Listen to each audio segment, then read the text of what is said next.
Anita's arena. ఎలా ఉన్నారండి అందరూ? ఐ హోప్ అందరూ బాగున్నారు అని అనుకుంటున్నాను. సో, ఈరోజు మన వీడియో ఏంటంటే మీకు థంబ్‌నెయిల్ చూడగానే కొంచెం అర్థమై ఉంటది. కొంచెం ఏముందిలెండి. సో, నా ఎన్‌సీఈఆర్‌టీ బుక్ లిస్ట్ షేర్ చేస్తాను. చూస్తున్నారు కదా! ఇవన్నీ ఎన్‌సీఈఆర్‌టీ బుక్స్ అనమాట. నేను ఫాలో అవుతున్నది. సో, ఈ ఎన్‌సీఈఆర్‌టీ బుక్స్ నేను ఏమేమి ఫాలో అవుతున్నానో, ఏ సబ్జెక్ట్‌కి ఏంటి అనేది మనం జీఎస్ వైస్, పేపర్ వైస్ మాట్లాడుకుందాం. సో, ఇప్పుడు పేపర్ వైస్ నేను ఏ ఎన్‌సీఈఆర్‌టీ బుక్ లిస్ట్ ఫాలో అవుతున్నానో మీకు షేర్ చేస్తాను. మెయిన్‌గా మనకి జీఎస్1. సో, జీఎస్1లోనే ఎక్కువ బుక్స్ ఫాలో అవుతాం. లైక్ ఎక్కువ సబ్జెక్ట్స్ మనకున్నాయనిపిస్తది. దట్ టూ అన్నీ స్టాటిక్ సబ్జెక్ట్సే ఉంటాయి. లైక్ మనకు జీఎస్1లో ఏమేమి ఉంటాయి? ఆర్ట్ అండ్ కల్చర్ ఉంటది. Ancient history, medieval history, modern history and next geography ఉండిద్ది, సొసైటీ ఉండిద్ది. సో, ఇవన్నీ ఉంటాయి కదా! సో, వీటికి నేను ఏ ఎన్‌సీఈఆర్‌టీ బుక్ లిస్ట్ ఫాలో అవుతానో ఒకసారి చూసేద్దాం. ఫస్ట్ మనకి సిలబస్‌లో ఫస్ట్ మెన్షన్ చేసింది ఆర్ట్ అండ్ కల్చర్ కదా! సో, ఆర్ట్ అండ్ కల్చర్‌కి ఎన్‌సీఈఆర్‌టీ 11 ఫాలో అవుతాం. Introduction to the Indian art ఈ ఎన్‌సీఈఆర్‌టీ ఫాలో అవుతాం. సో, ఎవరైనా ఇదే ఫాలో అవుతాం. దీంతో పాటు ఇంకొక స్టాండర్డ్ బుక్ ఫాలో అవుతాం అనమాట. సో, ఆర్ట్ అండ్ కల్చర్‌కి ఇది NCERT class 11 and introduction to the Indian art అనమాట. సో, ఈ బుక్ ఫాలో అవుతున్నాను. అండ్ దెన్ మనకి హిస్టరీ వస్తుంది కదా! సో, హిస్టరీకి సంబంధించి ఏన్షియంట్ హిస్టరీ, మెడివల్ హిస్టరీకి మాత్రం ఎన్‌సీఈఆర్‌టీ ఫాలో అవుతున్నాను. And coming to the modern హిస్టరీకి సంబంధించి నేను ఏ ఎన్‌సీఈఆర్‌టీ ఫాలో అవ్వట్లేదు. సో, స్పెక్ట్రమ్ బుక్ ఉంటుంది కదా! ఆ బుక్ ఫాలో అవుతున్నాను. సో, ఏన్షియంట్ హిస్టరీకి నేను ఫాలో అవుతున్న వన్ అండ్ ఓన్లీ సోర్స్ ఇదే అనమాట. చూడండి, ఇది new NCERT. So, new NCERT NCERT 12 ఉండిద్ది కదా! సో, అందులో themes in Indian history part 1 అనమాట. సో, ఈ ఎన్‌సీఈఆర్‌టీ సో, ఏన్షియంట్ హిస్టరీకి సంబంధించింది నేను ఫాలో అవుతున్న బుక్ ఇదొక్కటే అనమాట. ఏదో ప్రిలిమ్స్‌కి కానీ, మెయిన్స్‌కి కానీ ఈ ఒక్క బుక్కే ఫాలో అవుతున్నాను. సో, ఈ పార్ట్ 1కి సంబంధించి 4 బుక్స్ లైక్ 4 చాప్టర్స్ ఉంటాయి. సారీ. సో, అలానే మెడివల్ హిస్టరీ. సో, మెడివల్ హిస్టరీకి సంబంధించి ఇది కూడా సేమ్ ఎన్‌సీఈఆర్‌టీ క్లాస్ 12లో ఇది పార్ట్ 2 అని ఉండిద్దనమాట. సో, ఈ పార్ట్ 2లో కూడా సేమ్ 4 చాప్టర్స్ ఉంటాయి. ఈ 4 చాప్టర్స్ మెడివల్ హిస్టరీకి సంబంధించిందనమాట. సో, ఇందులో పార్ట్ 3 కూడా ఉండిద్ది. అది మోడర్న్ హిస్టరీకి. అది నేను ఫాలో అవ్వట్లేదు. సో, ఏన్షియన్, మెడివల్ హిస్టరీ ఈ 2 ఫాలో అవుతున్నాను. అండ్ ఏన్షియన్ హిస్టరీ, మెడివల్ హిస్టరీకి సంబంధించి ఇంకొక విషయం చెప్దాం అనుకుంటాను. లైక్ మీకేమైనా కొంచెం యూస్‌ఫుల్ ఉంటది అనేసి.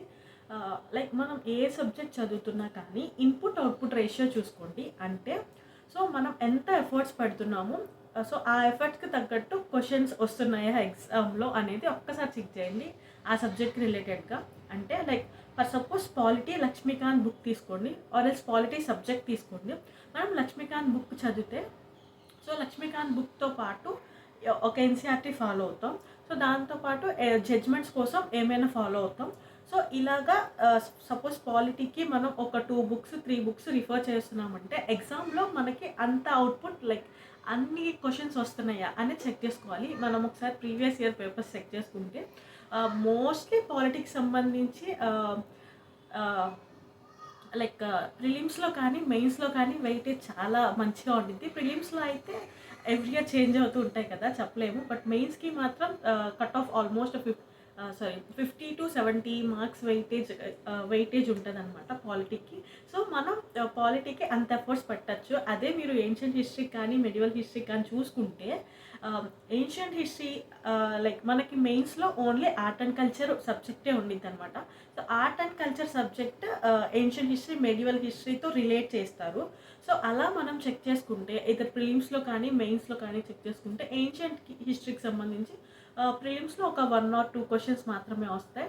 లైక్ పాస్ట్ 2 ఇయర్స్ నుంచి చూసుకుంటే మెడివల్ హిస్టరీకి అయితే అసలు ప్రిలిమ్స్‌లో ఒక్క క్వెషన్ కూడా రాలేదు. లైక్ మెయిన్స్‌లో మాత్రం ఒక్క క్వెషన్ వచ్చింది.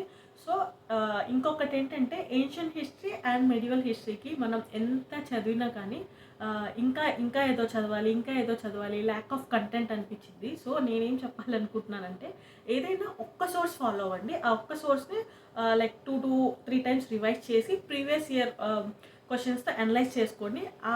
అక్కడి నుంచి వాల్యూ ఎడిషన్ చేసుకోండి. సో, అలా మనకి యూస్‌ఫుల్‌గా ఉండిద్దనమాట. సో లైక్ ఏన్షియన్ హిస్టరీకి మెడివల్ హిస్టరీకి 2 to 3 బుక్స్ ఫాలో అవ్వటం నన్ను అడిగితే కరెక్ట్ కాదు. ఎందుకంటే ఇన్పుట్ అవుట్పుట్ రేషియో క్యాలిక్యులేట్ చేసుకుంటే అంత బెనిఫిట్ మనకు ఉండదు. లైక్ ఇంకా ఏంటంటే మనం 2 to 3 బుక్స్ రిఫర్ చేసినా కానీ అయినా ఇంకా ల్యాక్ ఆఫ్ కంటెంట్ అనిపించింది. సో కొంతమంది లైక్ ఓల్డ్ ఎన్సీఆర్టీస్ చదువుతారు, కొంతమంది తమిళనాడు ఎన్సీఆర్టీస్ చదువుతారు, కొంతమంది న్యూ ఎన్సీఆర్టీస్ చదువుతారు. నేనైతే ప్రజెంట్ న్యూ ఎన్సీఆర్టీసే ఫాలో అవుతున్నాను. ఇది ఏన్షియన్ హిస్టరీ మెడివల్ హిస్టరీకి సంబంధించి. And then geography. So geography కూడా మనం చూసుకుంటే లైక్ ఇవి చూసారు కదా, సో ఇవన్నీ జాగ్రఫీ ఎన్సీఆర్టీసీ అనమాట. జాగ్రఫీ కూడా నేను ఓన్లీ ఎన్సీఆర్టీసే ఫాలో అవుతున్నాను ఫ్రమ్ 6th to 12th అనమాట. ఇది చూడండి, ఇది 6th class NCERT. Our earth, the earth our habitat, ఇది 6th క్లాస్ ఎన్సీఆర్టీ. ఇది 7th hour environment. And 8th class ఏమో ఇది 8th class NCERT resources and development అనమాట. ఇదేమో 9th class NCERT contemporary India 1. ఇదేమో 10th class NCERT contemporary India 2. So ఈ రెండు 11th class NCERTs అనమాట. 2 ఉంటాయి. ఒకటేమో ఓల్డ్కి సంబంధించి, ఇదేమో ఓన్లీ ఇండియాకి సంబంధించి అనమాట. ఇదేమో ఓల్డ్కి సంబంధించింది ఉంటుంది అనమాట. సో ఇది fundamentals of physical geography. And then ఇది ఇండియాకి సంబంధించింది ఉంటుంది, ఇండియన్ ఫిజికల్ ఎన్వైర్న్మెంట్ అనమాట. సో ఇవేమో ఎన్సీఆర్టీ క్లాస్ 12 అనమాట. హ్యూమన్ జోగ్రఫీ అంటాం కదా అది. ఇదేమో ఫండమెంటల్స్ ఆఫ్ హ్యూమన్ జోగ్రఫీ. ఇదేమో ఇండియా పీపుల్ అండ్ ఎకానమీ. ఇది ఓన్లీ ఇండియాకి రిలేటెడ్ బుక్ అనమాట. సో ఓన్లీ జోగ్రఫీకి వన్ అండ్ ఓన్లీ సోర్స్ నేను ఫాలో అవుతుంది ఎన్సీఆర్టీసీ అనమాట. ఇంకొకటి నేను చెప్తాం అనుకుంటున్నాను, జాగ్రఫీకి సంబంధించి చాలా అంటే చాలా కాన్సెప్చువల్ క్లారిటీ కావాలి. ఈ కాన్సెప్చువల్ క్లారిటీ మనకు ఎలా వచ్చిందంటే, ఫస్ట్ థింగ్ లైక్ బుకిష్ నాలెడ్జ్తో పాటు లైక్ మనం చదువుతాము ఎన్సీఆర్టీస్ నుంచి, దాన్ని మనం ఎలా గుర్తుంచుకోవాలి. లైక్ చదువుతున్నప్పుడే రివిజన్ చేస్తున్నప్పుడే కాకుండా, సపోజ్ జాగ్రఫీ అనేది మన చుట్టుపక్కల ఫర్ సపోజ్ ఎన్విరాన్మెంటే మనం డైలీ లైఫ్ ఎన్విరాన్మెంట్లోనే ఉంటుంది కదండి. ఫర్ సపోజ్ మనం ఊరికే అలా టీ తాగుతూ బయటకు వెళ్ళాము, మనకేం కనిపించింది, స్కై కనిపించింది, క్లౌడ్స్ కనిపించింది. సో మనం అప్పుడు లైక్ క్లౌడ్స్లో మనకి చాలా క్లౌడ్స్ ఉంటాయి కదా, ఆ క్లౌడ్స్ని ఒకసారి రివైజ్ చేసుకున్నట్టు. లైక్ ఇప్పుడు suppose rainy season, so rainy సీజన్లో మనకి అసలు వర్షం ఎందుకు వచ్చింది, లో ప్రెషర్ ఏరియాలో క్రియేట్ అవుతా, హై ప్రెషర్ ఏరియాలో క్రియేట్ అవుతా. సో లైక్ ఇలా మనకి రెయిన్ఫాల్ రావడానికి రీజన్స్ ఏంటి, ఫ్యాక్టర్స్ ఏమేమి సపోర్ట్ చేస్తాయి, ఏమేమి ఫేవర్ చేస్తాయి, ఇలా మన డైలీ లైఫ్ని అట్మాస్ఫియర్ లైక్ జాగ్రఫీ వీటితో మనం రిలేట్ చేసుకుంటే జాగ్రఫీ సబ్జెక్ట్ మనకి ఈజీగా అనిపించింది. అలానే ఎక్కువ టైం గుర్తుంటుంది అనమాట. సో జాగ్రఫీలో ఎక్కువ డిఫికల్ట్ చాప్టర్ కూడా అదే క్లైమేట్ అనమాట. సో క్లైమటాలజీ మొత్తం కొంచెం కష్టం అనిపించింది, బికాజ్ మనం ఎప్పుడు అంత చూసుండం కదా. సో జాగ్రఫీని మీరు డైలీ లైఫ్తో రిలేట్ చేసుకోండి, చదువుకోండి. ఎందుకంటే మనకి కొంచెం ఎక్కువ గుర్తుండింది. సో ఇప్పుడు వరకు మనం GS1కి నా ఎన్సీఆర్టీ బుక్ లిస్ట్ మీకు షేర్ చేశాను. And coming to the GS2, GS3, GS4 ఇవి మనం ఒకసారి చూసుకుంటే, GS2, GS3 ఏంటంటే మెయిన్గా డైనమిక్ సబ్జెక్ట్స్ అనమాట. Dynamic in the sense current affairs, maximum మన క్వశ్చన్స్ కూడా సో కరెంట్ అఫైర్స్కి రిలేటెడ్వే వస్తాయి. సో ఆ కరెంట్ అఫైర్స్కి రిలేటెడ్వి మనం స్టాటిక్తో కంబైన్ చేసుకొని చదువుకుంటాం. సో మెయిన్గా GS2, GS3కి ఎన్సీఆర్టీస్ అంత ఏం ఉండవు, లైక్ కరెంట్ అఫైర్స్ ఫాలో అవుతాం కాబట్టి. అలానే GS4 ఎథిక్స్ కదా, ఎథిక్స్కి ఎన్సీఆర్టీ ఉండదు. సో GS1కే మెయిన్గా స్టాటిక్ సబ్జెక్టు, సో దానికి ఎక్కువ ఎన్సీఆర్టీస్ ఉంటాయి. అండ్ GS2లో మనకి ఏముంటాయి చెప్పండి, polity, governance, internal relations, social justice, ఇవే కదా. సో పాలిటీకి అయితే ఈ book NCERT class 11 Indian constitution at work. మీరు నా ప్రీవియస్ వీడియోస్ పాలిటీవి చూసుంటే నేను ఈ బుక్ ఎన్నిసార్లు చదివానో మీకు తెలిసి ఉండింది. ఈ బుక్ చాలా బాగుంటుంది అండ్ నాకు ఇష్టం కూడా, చాలా సింపుల్ లాంగ్వేజ్తో ఉండింది. సో అలానే ఇది ఇంపార్టెంట్ బుక్ అనమాట. మీరు లక్ష్మీకాంత్ చదివినా కానీ ఒకసారి ఇది రిఫర్ చేయండి, చాలా బాగుంటుంది అండ్ ఈజీగా ఉంటుంది. NCERT class 11 Indian constitution at work. So GSTకి సంబంధించింది నేను ఓన్లీ పాలిటీకి ఈ బుక్కే ఫాలో అవుతున్నాను అండ్ రిమైనింగ్ సబ్జెక్ట్స్కి నేనేం ఫాలో అవ్వట్లేదు. లైక్ IR కానీ సోషల్ జస్టిస్, IRకి ఇంటర్నేషనల్ రిలేషన్స్కి మనకి కరెంట్ అఫైర్స్ ఫాలో అవుతాం, గవర్నెన్స్ అండ్ వీటికి మనం కొన్ని మెటీరియల్స్ ప్రిపేర్ అవుతాం అనమాట. ఎన్సీఆర్టీస్ ఏం ప్రిపేర్ అవ్వట్లేదు. And GS3, so GS3 economy, మనకి ఇంకా ఏముంటాయి, ఎన్విరాన్మెంట్, అగ్రికల్చర్, ఇవే కదా ఉండేది. సో జిఎస్ 3కి అవి కూడా సేమ్ కరెంట్ అఫైర్స్ రిలేటెడ్ క్వశ్చన్సే వస్తాయి, అది కూడా మెయిన్స్లో. సో ఎకానమీకి సంబంధించి నేను ఎన్సీఆర్టీస్ ఫాలో అవుతున్నాను. ఆ ఎకానమీకి సంబంధించి ఇదనమాట, ఇండియన్ ఎకనామిక్ డెవలప్మెంట్.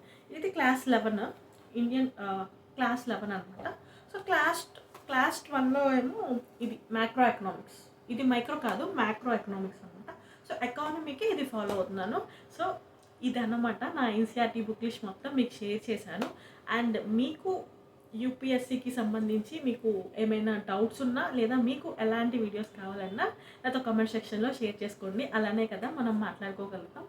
అలానే ఈ వీడియో మీకు ఎలా అనిపించిందో నాతో కామెంట్ సెక్షన్లో షేర్ చేసుకోండి. నేను లాస్ట్ టైం మీకు చెప్పాను కదా, నేను యూపీఎస్సి రిలేటెడ్ వీడియోసే చేద్దాం అనుకుంటున్నాను. అండ్ ఎందుకంటే నేను అదే ప్రిపేర్ అవుతున్నాను ప్రజెంట్. గ్రూప్స్కి సంబంధించిన పోస్ట్ మనకి లైక్ గ్రూప్స్కి సంబంధించిన అప్డేట్ మనకి ఇంకా ఏం రాలేదు కాబట్టి, సో నేను యూపీఎస్సి ఫాలో అవుతున్నాను ప్రజెంట్ విత్ నేను అవి రివైజ్ చేసుకుంటూ డైలీ 1 అవర్ అని చెప్పాను కదా, సో అవి రివైజ్ చేసుకుంటూ ఇది ఫాలో అవుతున్నాను. అండ్ దీనికి సంబంధించి మీకు ఎలాంటి వీడియోస్ కావాలని నాతో కామెంట్ సెక్షన్లో షేర్ చేసేసుకోండి. అలానే ఈ వీడియో మీకు యూస్ఫుల్గా అనిపించిందా, నచ్చితే లైక్ చేసేయండి. అంతే. ఇంకా ఈ మన వీడియో ఇంకా మన ఛానల్ ఎవరైనా సబ్స్క్రైబ్ చేయకుండా చూస్తుంటే సబ్స్క్రైబ్ చేసేసుకోండి.